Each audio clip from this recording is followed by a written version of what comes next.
Hello guys, welcome back to my channel. So as you can see from today's title, it's going to be a vulnerable video today, a very candid one, and I'm spilling the tea. So yes, I want to tell you the reason why I decided to leave Germany, and yeah, I'm in Ghana at the moment, so let's get right into it. So I came to Germany 2019. That's in November 2019. Yeah, I was lucky not to have the visa during the COVID period. So I came to Germany 2019 and I had a privilege to live with Pastor. I don't know whether he would like me to mention his name, but Pastor Nemo. So I had the privilege to live with him and his family. And that was, I would say, that was the best time of my life in Germany. I stayed with them for several months. They helped me. So I was able to use some of the money that I had in my blocked account. I saved it to pay for my tuition. You see, I didn't have to pay for rent, I didn't have to pay for food, electricity, and all these stuff. So that period greatly helped me. My course was for 1 year. That's International Dispute Resolution. It's a master's of law course. I think I stayed with them for about 8 months or so. After that, I left and I had a place to lodge. Then after I completed my course, then I had to work to survive because I had to pay rent and everything. During the time that I was living with them, I applied for jobs, but it's quite difficult to get a job as a student in Germany because your courses, the times that you have subjects, it differs, you see. So it was difficult for me to get a stable job. I started then when they saw that I was a student, be like, no, you are not, we don't want you because your timing is inconsistent. And even when I traveled to Germany, usually after some months, I think 3 months, you're not even allowed to work because you don't have the visa to work, you don't have the permits to work, you just have the permits to travel and stay in Germany. So that also takes some period of time. So that was what my situation was. So after I had finished my course, then I applied for a warehouse job. So I worked with a warehouse for more than a year actually. So Germany has a system where after you are done with studies, you are given the 18 months period to search for a job that is either in line with your course. And I heard that they've even changed it. Like if the work that you get, even though if it's not in line with your course, pay you well, or if per their discretion, if they see that the job is okay, they can give you the permit to still stay in the country. So after I was done with my school, even before I completed my course, I did internships in international arbitration law firms. But after I had completed my school, I had actually applied to them, but it was during the COVID, so they were like, they are not accepting new applicants because like it's COVID and they don't really have investors and people they are working with, you see. So that wasn't successful, so I had to do my warehouse job. So the warehouse job wasn't easy too because you see it runs in shifts, morning, day and night shifts. So like every week your shift changes.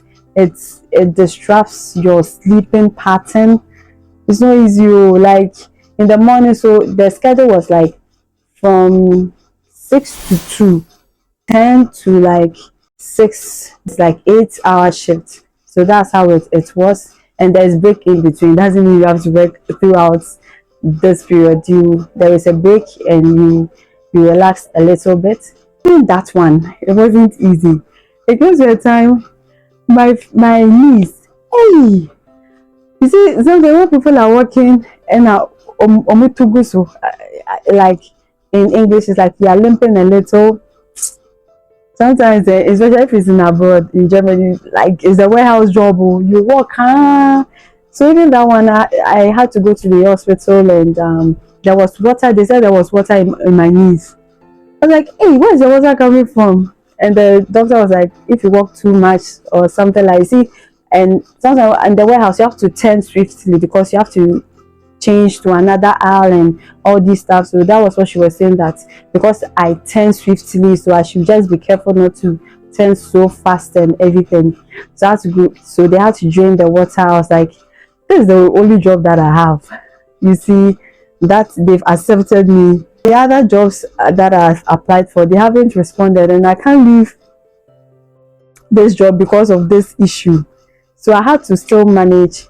The 18-month period was getting closer, and then I saw a financial institution job. Even before then, I I almost got scammed. Like these job scams that they put online, I nearly got scammed, not of money but like of details, data, my data. So I'll post the video link here. Go and watch it. I will tell you how I nearly got scammed in Germany. So yes, so after that, I was quite alert. I didn't want to fall victim to anything. I'm in a foreign country, you see, so you are very cautious. You don't want to really fall victim of anything. I took precaution not to fall victim of any scams. So I got this financial institution job. So the job was like, you are not working as an employee, you are working as a freelancer. You see, so like they sold investments, insurances, all these financial packages. They were involved in it.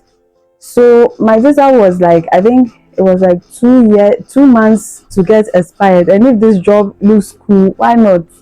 So I used that job application, as even though it wasn't an employee, as a freelancer, I used it to apply for an extension of my stay in Germany.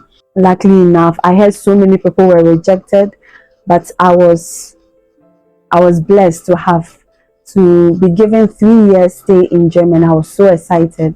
I was so happy when I received the extension. So I got the stay. That means I have to work in a financial institution. I am not allowed to work outside a financial institution. That was the restriction, and it was it was a very stringent restriction. I didn't know. I just thought, oh, I'm still going to work in this institution, so it's not really a bother. Let me also add this to it before I forget. When you travel to a foreign country, it is very important to join a society or a community. If you're a Christian, join a Christian body. You know, because first and foremost, they help you, they tell you how the system is like. You are new, so you really don't know what is going on. So they will educate you like, this is what you got to do. And if you have an issue, if you have something that should involve a lawyer, they can recommend a lawyer to you. All this stuff is very important, even for your mental health. It is good to join a community, you see. And I said this when I was in Germany, things you should have in mind before coming to a foreign country or Germany, which I also post in the link here. So yes, so this just by the way. So I unfortunately didn't work with a financial institution for long, and I had to find another place of employment. So as even though I was in this job, I was still searching for other jobs, like anything that maybe there will be a loophole. And gladly enough, I had a very good job. That was a customer support service job, something like that. So the pay was good. I was like, oh God, this has answered my prayers. Like, okay, let's go for it. Let's go to the immigration office. And then I went, and they bounced me. They said it's quote and unquote, it's a helper job, so I'm not allowed to work there. It's like, oh my goodness, like what am I going to do? Because I needed this job. And the sad part is that some people in my community applied for this job, like those who came from other countries. Okay, let me say even Ghana applied for this same job, but they got it, but I didn't get it. I was like, what's going on? You see, and the courses were different from what the job title was. So then what happened was, I tried to speak to them. It didn't, it wasn't successful. So after a few months, I spoke to one auntie, and she also recommended one lady, a German lady. So she said she would go and ask them why they rejected me. No knowing that the person who she even spoke to, she was like, she should have rejected my application to change my visa from freelancer to employee. But by then the position had already been taken, so that was a very sad period for me. So then my visa is getting, so I had still, like, I think almost a year or two to still go. Like, what is going on? So almost every day I'll apply for jobs, CV sending, like, online. Oh my goodness, I did what I could, speak to people about, like, I need a job. And I got another job too. I was like, oh God, answer my prayers. This job, the money was so good. Like, God, answer my prayers. Let them change the visa. So because of what had happened previously, I decided to take a lawyer to help my case. Like, so before I even hired this lawyer, I told him everything, every single details, my degree, the what I came here to just give you the leverage, whatever loophole that you have. Like, I have a law degree, so definitely sometimes you have a loophole to fight for your clients, like, you see. So I told him, and then I sent him the money. Then he was like, we can't help you. I was like, you can't help me. Why did you collect my money then? So it was just back and forth. I was like, oh my goodness. And the sad part was that, let me tell you the truth. The sad part was that before I was going to pay the money, the Holy Spirit convicted me. That is the truth. I'm not going to lie. It's out of disobedience. God forgive me. But I was disobedient. If you are so desperate, like, I thought that was my only option. I have to pay for my bills. I want to leave this job. You see, so the Holy Spirit convicted me not to go for it, but I did. And this was the consequences of my disobedience to God. The thing was, what I could do is to also send applications on my own. And it came to a time, like, they had this German law that stated that even if the course is not in line with this. So I sent that part to the immigration office to help my case. Like, I even went to offices that provided free legal advices. Charlie, I need you guys, help me. Help me. I was so desperate. So I unfortunately lost that job because the immigration office were not responding, you see.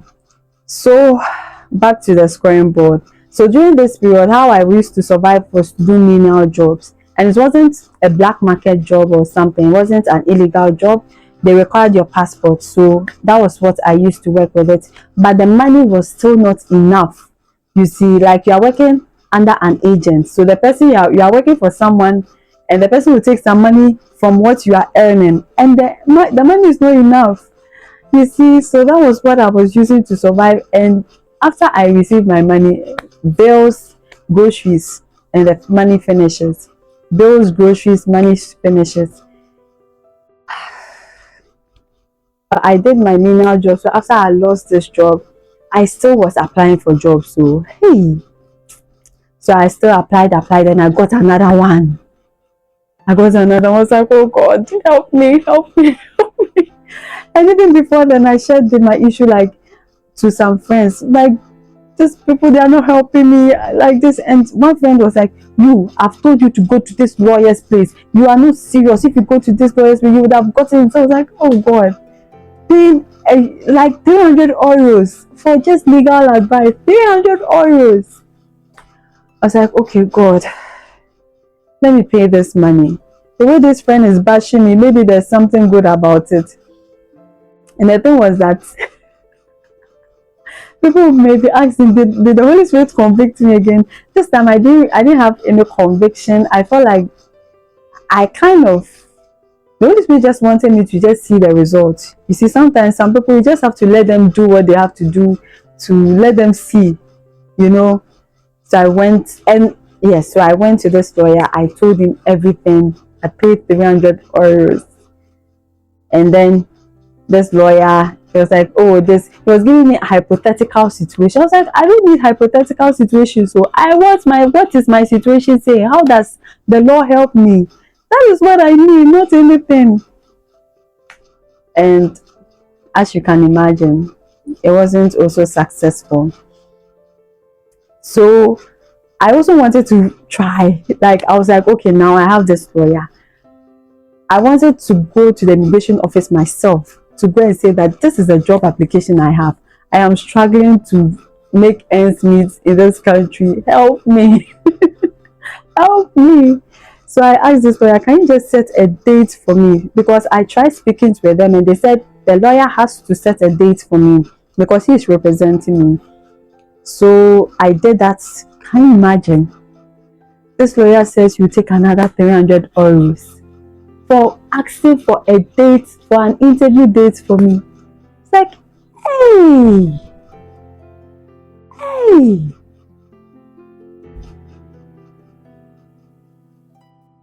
So I said, God, I surrender. I surrender it all to you.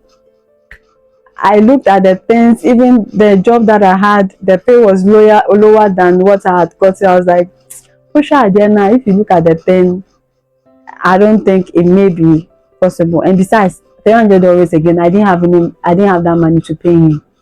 And I felt it was sad, just seeking for an interview. Well, she didn't even do anything. No. You didn't fight for my case. So that was what happened. So during this period, I actually didn't touch. This is the first time I've actually telling my story. Like, even people close to me, because it was quite an emotional journey for me. And so the year before I came to Ghana, I spoke to my family.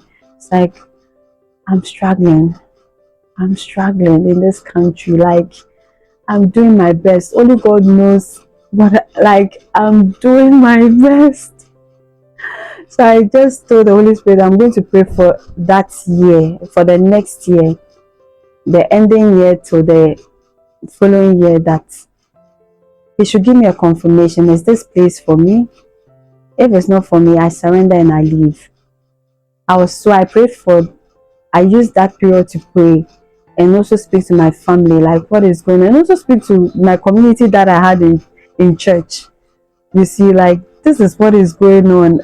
Like, you see, and my siblings were quite worried. Like, if I come to Ghana, what am I doing? What am I going to do? Because there is no job waiting for me. You see, but it came to a time, and my sister was like, if you want to come back. And I love that so much, because she founded the blocked account. She assisted me in so many ways. And I was like, I am grateful. I'm grateful for this word that you've spoken to me. You've spoken to me, because that is what I needed. I felt vulnerable in spirit, for the devil to attack me. So I felt my sister felt something. You see, I was like, if you want to come. And then my brother came on board and my mom came on board, like, if you want to come. So I was so struggling, I was so struggling for that, to make that decision to come back. Like, it's not easy. It's so easy. So I was still praying, oh God, like, I still need this confirmation. Give me the boldness. Even if you give me the confirmation, give me the boldness to pack my things and leave. You see, so I was still praying, God, give me the boldness, give me the boldness, give me the boldness. And one day, I just had it. The peace. It's time for you to go. I just knew I had to go. I felt like I was sitting on a time bomb in Germany. For me, in my experience, I felt like I was sitting in a time bomb, like, it's time for you to leave right now before you explode. You see. Yes. So I booked my tickets months, like, I think I had a confirmation 3 or 4 months. You see, and then I booked my ticket, and then I was like, it's time to tell some people first. Tell some people about my decision to leave. So I spoke to some people, were very disappointed that I decided to leave, you see, and I understand them, but I had to do this for me. I had to do this with the obedience of the Spirit. If the Spirit says leave, leave. You see, sometimes people have kind intentions for you, but the truth is they can't help you. They can assist you. Oh, I will do this little for you, but the real issue, they can't help you. Only God can help you. And if God is the one who can help you, says leave, you just have to obey. So I knew they were coming from a place of love, of care, you see, but still, you have to know what God has for you. You see, so I made that decision to leave, and honestly speaking, it has been one of the best decisions I had ever made. Here is not perfect, but the peace of God, being in the path God has created you for, that is all that you need. Knowing that you are in line with God, that is all that you need in life. You see, so it took me some time to make the decision to record this, because after coming, I was like, I have to share my experience, but I just wasn't settled.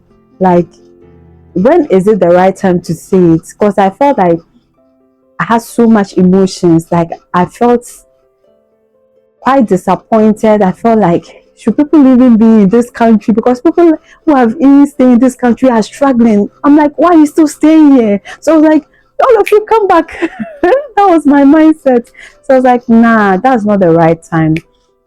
Let me wait. When the Holy Spirit calms me down, when the Holy Spirit convicts me that this is the time for you to share your experience, then I will. And I did.